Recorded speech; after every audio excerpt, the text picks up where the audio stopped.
என் நெஞ்சில் குடியிருக்கும்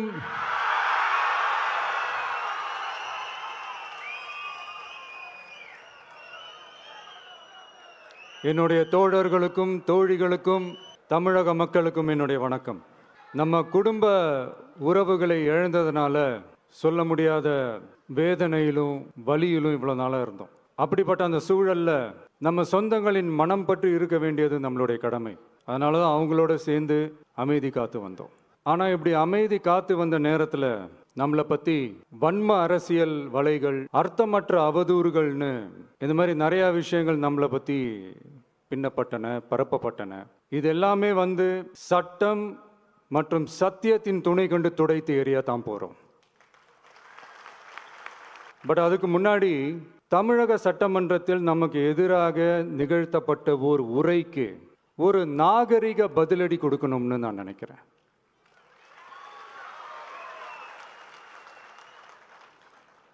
அரசியல் செய்ய விருப்பமில்லை, அரசியல் செய்ய விருப்பமில்லைன்னு அடிக்கடி சொல்ற முதல்வர் நம்மளை குறிப்பிட்டு பல்வேறு அவதூறுகளை பதிவு செய்வதன் வாயிலாக பெருந்தன்மையை பேரளவில் மட்டுமே பேசும் முதல்வர் 15/10/2025 அன்னைக்கு தமிழக சட்டமன்றத்தில் நமக்கு எதிராக பேசிய பேச்சில் எவ்வளவு வன்மத்தை கக்கியுள்ளார் என்பதையும், எப்படிப்பட்ட ஒரு அரசியல் செய்ய முயல்கிறார் என்பதையும் தமிழக மக்கள் உணராமலா இருப்பாங்க.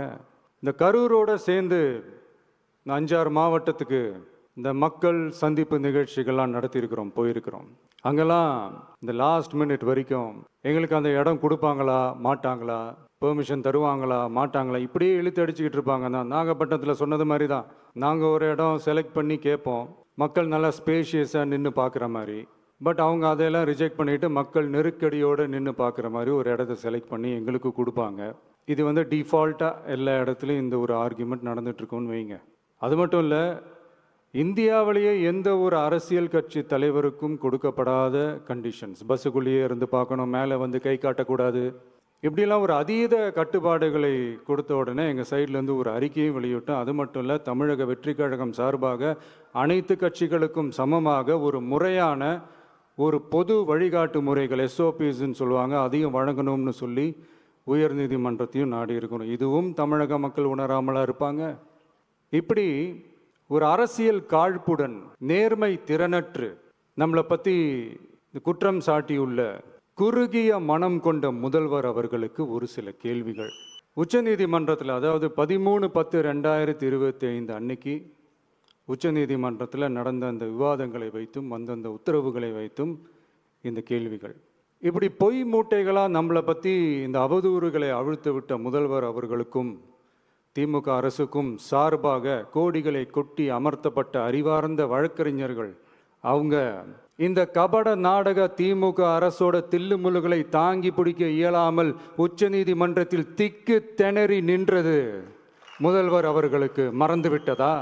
இந்த கரூர் சம்பவத்துக்கு அப்புறமே அவசரமாக ஒரு தனிநபர் ஆணையம், அந்த தனிநபர் ஆணையத்தை அவமதிக்கிற மாதிரி அரசு உயர் அதிகாரிகள், காவல்துறை உயர் அதிகாரிகள் எல்லாருமே நம்மளை பற்றி ஃபுல்லாக இந்த அவதூறுகள் பரப்பி ஒரு செய்தியாளர்கள் சந்திப்பு அவசரமாக, இதெல்லாம் ஏன் நடக்குது, எதுக்காக நடக்குது அப்படின்னு ஒட்டுமொத்த தமிழக மக்களும் கேள்வி கேட்க ஆரம்பித்தாங்க.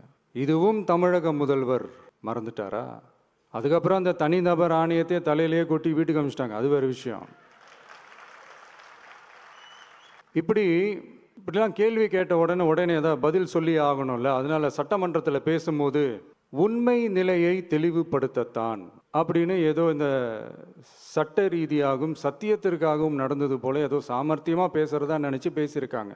இப்படி ஒரு 50 வருஷமாக பொது வாழ்க்கையில் இருக்கிற ஒருத்தவங்க ஒரு முதல்வர் அவர்கள் சொன்னது எவ்வளவு பெரிய ஒரு வடிகட்டின பொய், சப்பை கட்டுன்னு நான் சொல்லலை, உச்ச நீதிமன்றம் சொல்லியிருக்கிறாங்க. அவங்க சொன்னதெல்லாம் கொஞ்சம் என்னன்னு கொஞ்சம் லைட்டாக பார்ப்போமா? The comments which have been made before the media by the top officers of the police department may create doubt in the minds of the citizenry on impartiality and fair investigation.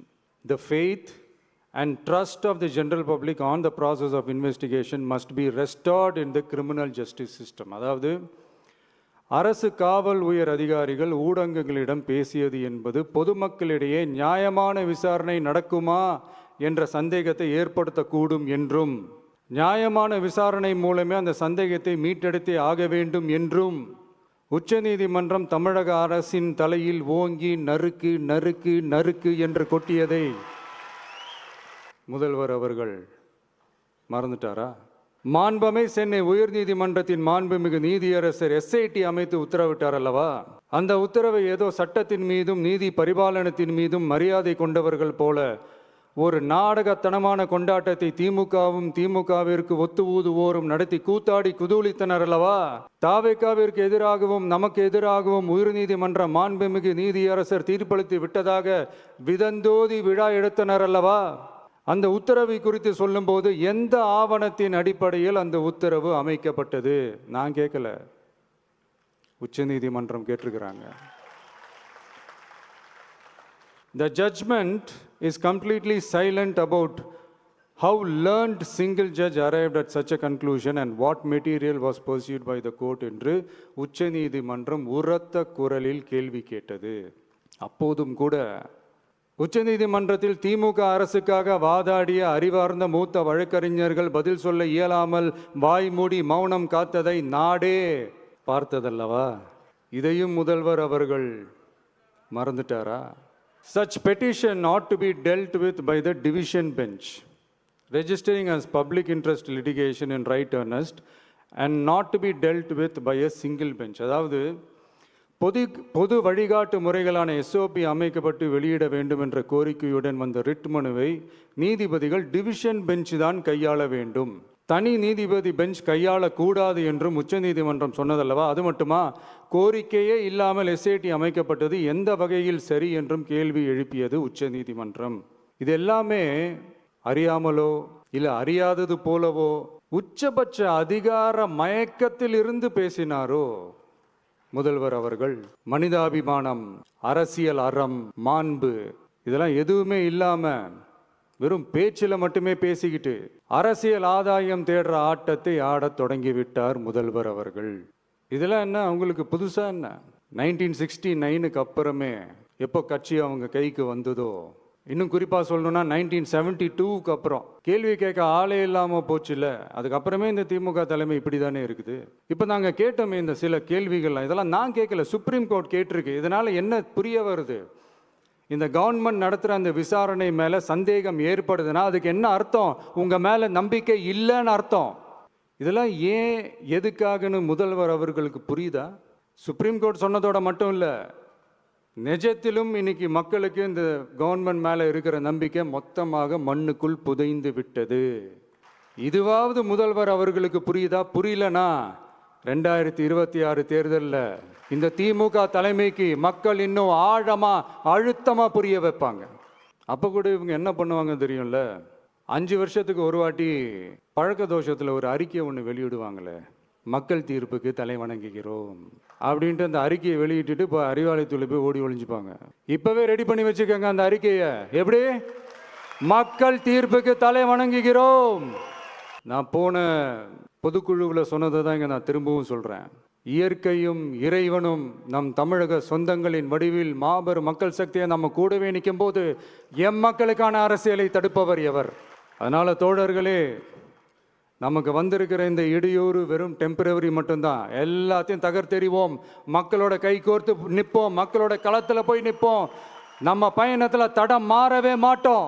இப்போவும் சொல்கிறேன், 2026ல் 2 பேருக்கு நடுவில் தான் போட்டியே.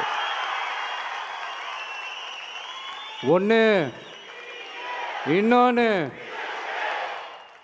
இந்த போட்டி இன்னும் ஸ்ட்ராங்காக மாறப்போகுது. 100% வெற்றி நமக்கு.